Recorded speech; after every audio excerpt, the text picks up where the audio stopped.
Overfor den der. Den fjerner vi lige her. Hej Jessica, og velkommen til min video af bølgelængden af lys og sporafstand på en CD. Ja, lad os komme i gang. Du er den ikke. Sådan der. Formålet er jo at bestemme bølgelængden af lyset fra en laser og afstanden mellem sporene på en CD. I teorien, der er det, at vi har den her gitterligning. Jeg tror, gitterligningen hed den. Og der har vi D, det er gitterkonstanten, og det måles i nanometer. Nanometer. Så har vi sinus til phi, som er afbøjningsvinklen. Den kommer lidt nærmere ind på. Den måles i grader.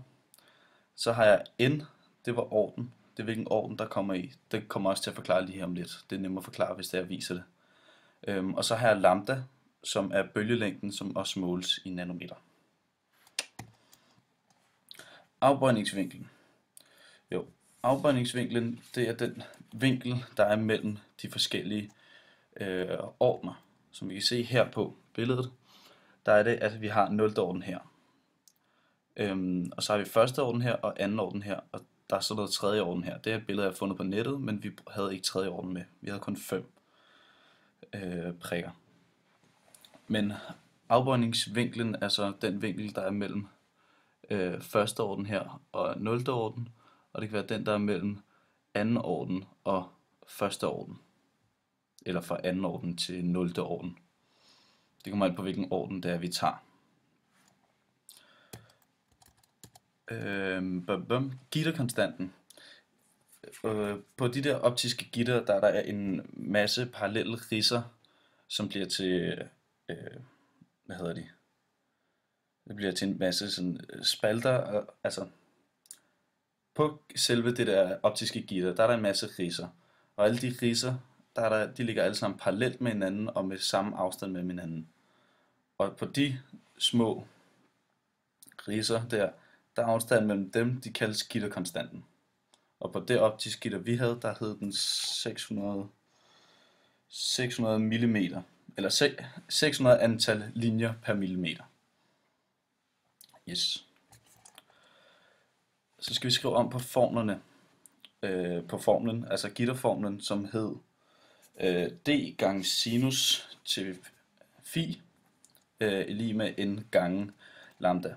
Der er det, at vi her, for at kunne finde lambda, som var bølgelængden, så var det, at vi så dividerer med n på hver side, altså dividerer med ordenen på hver side. Og for at kunne finde vores gitterkonstant, så var det, at vi dividerer med sinus til phi på hver side. Yes. Vores opstilling her, forsøgsopstilling her. Her, det er et rigtig dårligt billede, men det var det eneste billede, vi havde. Her på billedet her, der ser vi den grønne laser, som vi havde fået stakket op på nogle bøger.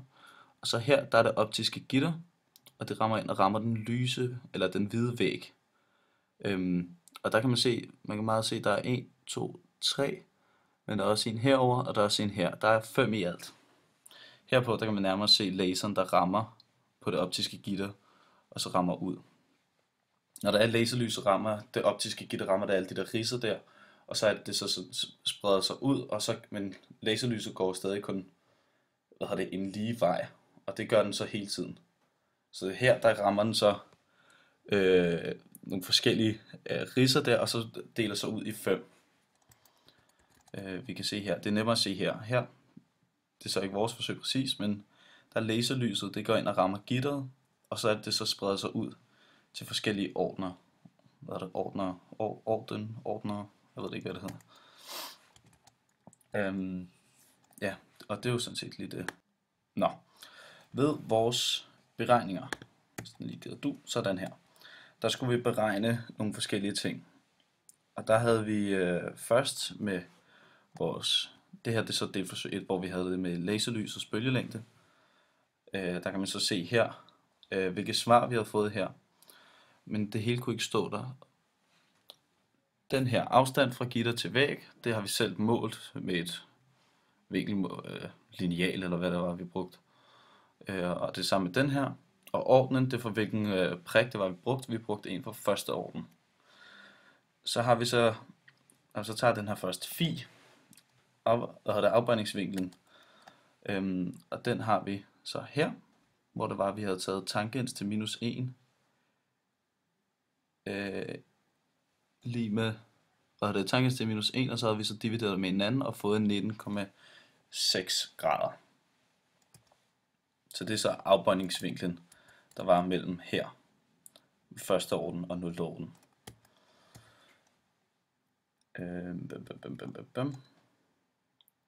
Så havde vi så vores laserlysets bølgelængde, og den har vi, den røg herned. Der har vi sagt, at det er 1,6667 eller 0,7 nanometer ganget med sinus til vinklen 19,6 og divideret det med 1, og det har så givet 559,1 nanometer. Så i det forsøg 2, der skulle vi så også beregne afbøjningsvinklen og sporafstanden. Så heroppe fra, det tal vi har fået her, det skulle sådan set herned, fordi det er laserlysets bølgelængde. Og her havde vi så også, der har vi så med CD'en, der har vi så sat CD'en op. Så hvis man kan forestille sig her, så havde vi laserlyset, der havde vi en laser, der gik herfra og lyste ind på CD'en her, som så reflekterede nogle prikker tilbage herpå.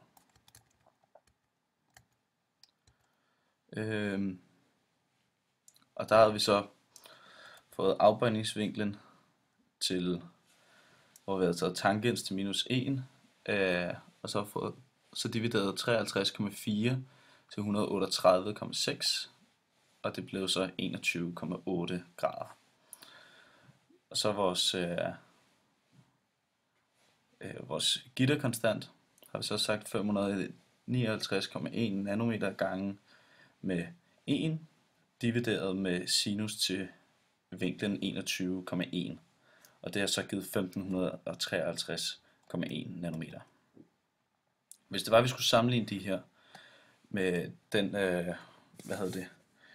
med de standarde oplysninger, vi har fået om laser og CD'er, der er det, vi så kan se her, at en grøn lasers bølgelængde er på 532, og vi havde så fået 560, og det er jo sådan, der er en forskel på 28, så det er ret tæt på. Så har vi så fået en, så som med CD'ens sporafstand, der står der den generelle, det er med på 1600, og vi havde fået 1553, det er en afstand på, eller det er en forskel på 47 nanometer, og det er meget småt, så det passer faktisk meget godt. Så har vi så med fejlkilder, der kunne CD'en have været beskadet, haft nogle andre ridser, der ikke gik parallelt med de andre ridser, og det kunne så give være en fejlkilde i det. Og så med det, er det så generelt målingsfejl, med hvis vi holder, så holder vi linealen forkert, eller har rystet den imens, eller et eller andet. Der kunne have været noget forkert deri. Og så har vi så med, at vi skulle forklare vores, hvorfor DVD'er er bedre til at lagre mere data end CD'er. Og det er, at DVD'en er bedre til at lagre data, fordi den har mindre afstand mellem sine linjer. Altså der kan være flere linjer på, og det kan så give mere data. Yes. Og nu er vi så færdige, så det skal fejres. Det er sgu lækkert.